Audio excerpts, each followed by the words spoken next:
Primero que nada quisiera plantear una cuestión que parece muy relevante. Nosotros en este estudio trabajamos desde una aproximación a la violencia. Y eso es novedoso porque en general los estudios que tenemos aquí en Chile y en Santiago son acerca de la inseguridad y del crimen, es decir, de lo que está tipificado como delito. Entonces, desde nuestra perspectiva, nosotros queríamos un enfoque mucho más amplio. La violencia es mucho más que el delito, que los hechos, las acciones que están tipificados como delito, y también es mucho más amplio que solo el problema de la seguridad pública o la seguridad ciudadana. La violencia incluye eso, pero va más allá, porque hay un conjunto de violencias que están invisibilizadas y que son fuertes, importantes y que ocurren en toda la ciudad. Y por esa razón nosotros quisimos ir a 3 sectores diferenciados. Esa era también otra hipótesis de trabajo. La violencia, desde este enfoque más amplio, no solamente está en los sectores pobres, como generalmente se piensa, o en barrios que cuando son llamados críticos o vulnerables son estigmatizados como focos de violencia, sino que nos parecía que había que indagar acerca de la violencia transversalmente en distintos lugares de la ciudad correspondiente al asentamiento de distintos tipos de grupos de ingreso o de clases sociales. Entonces, en ese sentido nos parece que el estudio es bastante novedoso, porque permite hacer comparaciones en términos de estratos socioeconómicos y por otro lado porque es un estudio que pone juntas 2 cosas que normalmente están separadas. Lo que tenemos en Santiago es investigación y en Chile, también en otras ciudades, acerca de la cuestión urbana, de los problemas de la ciudad o bien estudios acerca de la seguridad.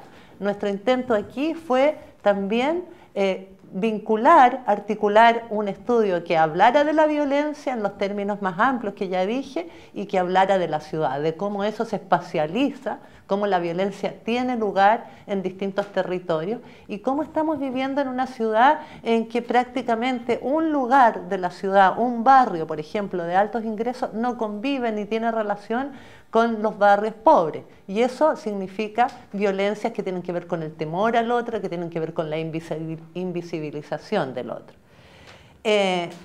También creo que es importante destacar el tema de la metodología de trabajo que utilizamos, porque allí también hay, a pesar de que esta metodología es bastante conocida, no es tan conocida en nuestro propio contexto nacional y fue muy importante como un componente del estudio.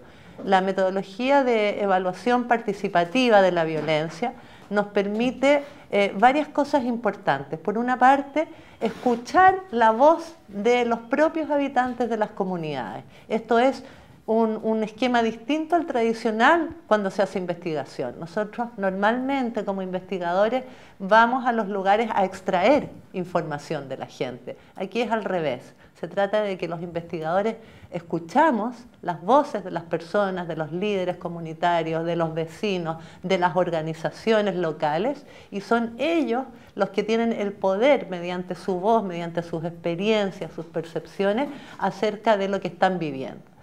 Eso permite levantar una cantidad de información desde abajo hacia arriba que normalmente no está presente para informar los programas y las políticas públicas.